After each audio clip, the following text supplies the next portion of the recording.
નમસ્કાર, આપ જોઈ રહ્યા છો નેશન પ્લસ ન્યૂઝ. હું છું આપની સાથે વિભિક્ષા પરમાર. ગુજરાત એટીએસ દ્વારા રાજ્યવ્યાપી આતંકી નેટવર્કને લઈને મોટી કાર્યવાહી ચાલી રહી છે, ત્યારે પાલનપુર ભાગળથી શરૂ થયેલી તપાસનો રેલો હવે વડોદરાની એક હોટેલ સુધી પહોંચ્યો છે. ગુજરાત એટીએસ દ્વારા હાલમાં જ બનાસકાંઠા, નવસારી અને પાટણ સહિતના વિસ્તારોમાંથી 13 જેટલા શંકાસ્પદ આતંકીઓની ધરપકડ કરવામાં આવી હતી.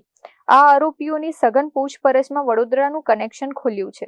તપાસમાં સામે આવ્યું છે કે આતંકી અહેમદ ગાજીવાલા અને ઇબ્રાહિમ ગગા વડોદરાના સયાજીગંજ વિસ્તારમાં આવેલી એમ્બેસેડર હોટલના સર્વન્ટ ક્વાર્ટરમાં રોકાયા હતા. આ કડીના આધારે એટીએસની ટીમે આરોપી અહેમદ ગાજીવાલાને સાથે રાખીને સયાજીગંજ વિસ્તારમાં ઝીણવટભરી તપાસ હાથ ધરી હતી. એજન્સીની તપાસમાં મોટો પર્દાફાશ એ થયો છે કે વડોદરા રેલવે સ્ટેશન નજીક એક કાશ્મીરી આતંકી સાથે જૈશ એ મોહમ્મદની ગુપ્ત બેઠક યોજાઈ હતી. આ મીટિંગનો મુખ્ય ઉદ્દેશ્ય સ્થાનિક યુવાનોને આતંકી સંગઠનમાં જોડાવા અને તેમનામાં કટ્ટરપંથી વિચારો ફેલાવવાનો હતો. આ આરોપીઓ સોશિયલ મીડિયા પર સક્રિય રહીને કટ્ટરપંથી સાહિત્ય અને ઝેરીલા વિડીયો શેર કરતા હોવાનું પણ તપાસમાં સ્પષ્ટ થયું છે. એવું કંઈ છે ને, એથી કંઈ મળ્યું નથી. એવું બહુ 5-6 મહિના પહેલાં એક છોકરો અહીંયા જોબ કરતો હતો. એ કહે છે કે મને કંઈ ખબર નથી, એ યાદ નથી. 5-6 મહિના પહેલાંની વાત છે. એટલે ત્યાં આગળ શું છે કે એક જે છોકરો છે ને, જેને લઈને આવ્યા હતા એટીએસની ટીમ, એ કે અહીંયા હું ખાલી અડધો કે 15 મિનિટ કોઈક ફ્રેશ થયો છે સર્વર રૂમ પર, તરત નીકળી ગયો છું કે હું. પછી એટીએસની ટીમને અમે લોકો બધા સ્ટાફને બોલાવીને પૂછ્યું કે ભાઈ આમને ઓળખે છે? એને કીધું ના, આમાંથી કોઈને હું આમને ઓળખતો નથી. પછી આપણે પૂછ્યું કે અમને ઓળખે છે કે ના, અને અમે કદી જિંદગીમાં એને જોયું નથી, આ પહેલી વખત એની શકલ જોઈ છે. બસ એટલું જોયું, ચેક કર્યું, બધું કશું મળ્યું નહીં.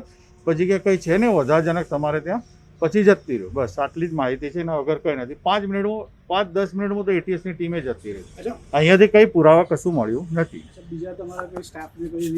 કોઈ નહીં, કશું બધાને પૂછ્યું, કોઈ છે ને, આને કોઈ ઓળખતું નથી કે આને અમે નથી ઓળખતા કે એને એ નથી ઓળખતા.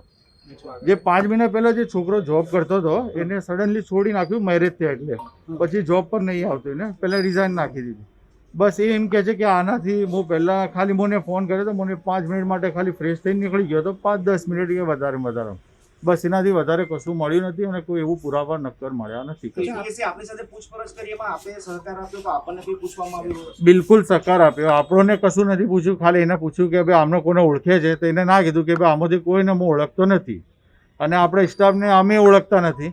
બસ એ 5 મહિના પહેલાં કોઈ છોકરો હશે, એ પહેલાં જોબ કરતો હશે, પણ એને 5 મહિના પહેલાં મેરેજ થયા એટલે છોડી નાખ્યું. બસ એટલું હતું કે એ પછી એને એમ કીધું કે ભાઈ 5 મિનિટ માટે ફ્રેશ થઈને નીકળી ગયેલો છું. બસ, અને એને કબૂલ્યું કે એ સાહેબ ત્યાં બાગળ ગામનો હતો કે ભાઈ આજુબાજુના ગામનો હતો, પણ બાગળ ગામ સંભળાય છે કે ત્યાંનો છે. હું બરોડાનો છું.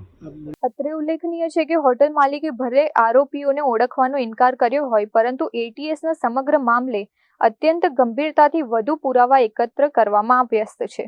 આ સ્લીપર સેલ નેટવર્કના મૂળિયા કેટલા ઊંડા છે તે દિશામાં તપાસનો ધમધમાટ ચાલી રહ્યો છે. કેમેરામેન નવનીત પરમાર સાથે Chirag Patel, Nation Plus News, Vadodara.